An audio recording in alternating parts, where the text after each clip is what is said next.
وسع مني شوية، وال200 جنيه للأسف مقضوش. الفيديو بتاع تحدي يوم كامل ب50 جنيه. لما عشت يوم كامل ب50 جنيه أنا قررت إن أنا أصعب التحدي، وقررت إن أنا أخلي التحدي النهاردة ب20 جنيه بس، إن أنا أعيش يوم كامل ب20 جنيه بس. التحدي كمان هنعمله بشكل مختلف، هنعمله يوم ب20 جنيه ويوم تاني ب200 جنيه. بمعنى أصح هعيش يوم كامل فقيرة ويوم كامل غنية.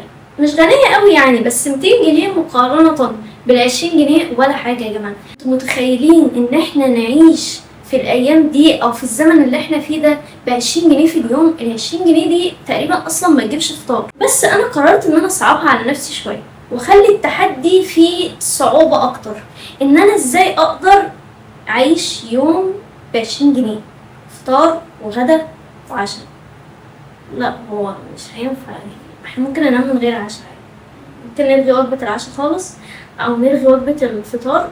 بصوا هو ال20 جنيه دي ما تجيبش وجبة، بس احنا هنحاول ان احنا نجيب بيهم وجبتين. اول حاجة هعملها هو ان انا هنزل السوبر ماركت واخدكم معايا وانا نازل السوبر ماركت. انا ما ينفعش اروح السوبر ماركت بعيد عن البيت، لاني كده كده هضطر ان انا اركب مواصلات او اركب تاكسي مثلا عشان اروح السوبر ماركت. فانا عشان طبعا اوفر كل الكلام ده ال20 جنيه مش مستحملة اكتر من كده، فهنزل السوبر ماركت اللي جنب البيت واخدكم معايا ونشوف هنعمل ايه او هنعرف نقضي اليوم ولا لا. هنا كنت بحاول بال20 جنيه اجيب حاجة افطر واتغدى بيها بس. طيب يا جماعة انا جبت الحاجة خلاص، ودلوقتي بقى طالعة وهوريكم انا جبت ايه. رجعنا اهو من بره، ودلوقتي هوريكم انا جبت ايه بال20 جنيه بس. الحمد لله عرفت اتصرف يعني. طيب اول حاجه بقى جبتها عشان نفطر بيها، هو احنا ما نعرفش نفطر غير بسكوت يا جماعه. البسكوت ده تقريبا ب10 جنيه، تقريبا ب10. بصوا هو انا ما حسبتهاش، بس انا على الكاشير هو قال لي حساب 20 جنيه بالظبط. الحمد لله يعني، اللي هو لا زياده ولا اقل، الحمد لله. زي ما حصل قبل كده في ال50 جنيه واضطريت ان انا ارجع حاجات، فدي تقريبا ب10 جنيه، دي نفطر بيها كفايه قوي. والاندومي، الاندومي ايه؟ مش لاقيين غدا بقى، هنتغدى ايه؟ ده غدايا وعشاء النهارده، المفروض نقسمها شويه على الغدا وشويه على العشاء، او بلاها عشاء خالص يعني، عدوا نسكيب وجبه العشاء دي. هو ده يومي النهارده، وما اقدرش اقول لكم ان انا اقدر اجيب حاجه اكتر من كده. وهنقعد في البيت بقى اليوم يعني، هنقعد في البيت، مش هنتحرك من البيت النهارده بال20 جنيه اللي معانا. دلوقتي بقى ايه؟ نقعد نفطر فطارنا المتواضع ده. هي بسكوتة يا جماعة، مش هنقدر يعني نبالغ اكتر من كده يعني. حاولت ان انا افكر يعني، حتى لو كنت جبت اي باتيه اي حاجة، مستحيل يا جماعة الباتيه دي ب20 جنيه كلها، فاهمين؟ فهي مش نافعة غير البسكوت.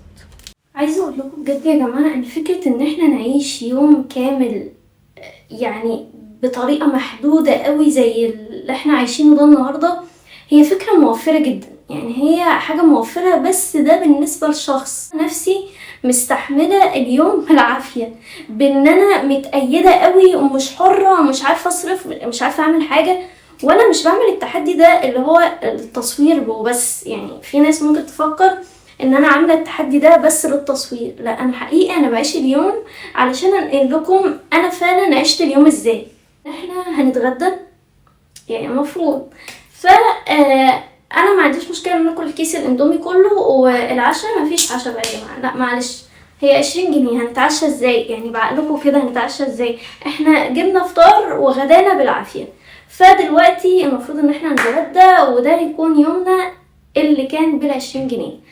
وانا حاسه ان انا نجحت فيه عادي يعني، اللي هو اليوم ماشي عادي، ما بلغتش، ما عملتش اي حاجه بره البادجت اللي معايا يعني. فطرت واتغديت. بالنسبه بقى طبعا للخروج والكلام ده مفيش، مستحيل. دلوقتي بقى هنعمل الاندومي عشان نتغدى بيه وبس كده يا جماعه. ده كان اليوم يعني، على قد ما اقدر حاولت ان انا امشي اليوم. ده كان اليوم اللي كان ب20 جنيه. بكره بقى ان شاء الله اليوم اللي هو هناخد راحتنا بقى، عارفين هناخد راحتنا شوية، البادجت هتعلى شوية، وهنشوف ايه الفرق ما بين اليوم ده واليوم اللي بعده. وطبعا من غير ما اقول يعني اكيد في فرق شاسع. صباح الخير. النهاردة بقى اليوم التاني. المفروض ان احنا النهاردة بقى معانا 200 جنيه، يعني براحتنا بقى نركب تاكسي عادي، هنروح سوبر ماركت بعيد عادي. ودلوقتي انا نازلة علشان هننزل نروح السوبر ماركت، هنشوف هنجيب ايه. طبعا البادجت النهاردة معانا كبيرة فهناخد راحتنا، فاخدكم معايا بقى واحنا رايحين.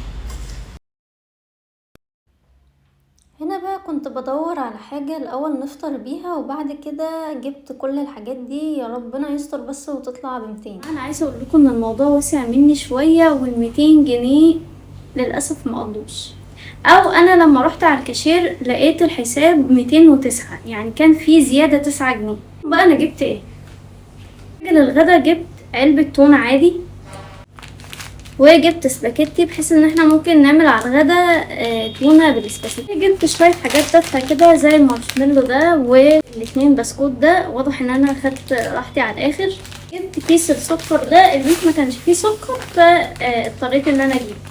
جبت التوست ده عشان نفطر بيه، الجبنة دي، علبة الجبنة دي، وكل ده يا جماعة كلفني حرفيا 209. واضطريت طبعا ان انا اجي من السوبر ماركت مشي، لان السوبر ماركت ده ما كانش جنب البيت. طيب اول حاجة دلوقتي هنعملها هو ان احنا نفطر، وهنفطر عادي، يعني هنفطر التوست مع الجبنة بس كده، يعني هو ده الفطار. وممكن البسكوت ده يكون سناك. ولا انا نسيت اقول لكم ان انا جبت كمان حاجة، انا جبت كمان عصير، ونسيت اقول لكم ان انا جبت علبة عصير. يعني كل ده اتكلف 209 بالظبط. وده بس كان الفطار، عصير وتوست. انا من وجهة نظري شايفة ان انا اكتر يوم نجحت فيه هو اليوم بتاع امبارح. هو الحمد لله هو اليوم عدى، يعني قدرت ان انا اجيب حاجات برضو في حدود 200 جنيه، يعني سيبكم بقى من الزيادة بتاعت 9 جنيه زيادة دول. بس اليوم اللي انا حاسة فيه ان انا فعلا قدرت ان انا اكون ظبطاه بالظبط هو اليوم بتاع امبارح، اللي هو 20 جنيه قدرنا ان احنا نظبطه، وقدرنا ان احنا فعلا نمشي يومنا ب20 جنيه. وده كان يومنا النهاردة، وده كان اليوم بتاع امبارح. وقولولي ايه اكتر يوم فعلا قدرت ان انا اظبطه. قبل ما تقفلوا الفيديو او قبل ما نخلص الفيديو ما تنسوش تشتركوا في القناة وتفعلوا الجرس وتعملوا لايك للفيديو ده لو عجبكم. ولو الفيديو ده فعلا انا قدرت اظبطه قولولي في الكومنتات جديدة. باي باي.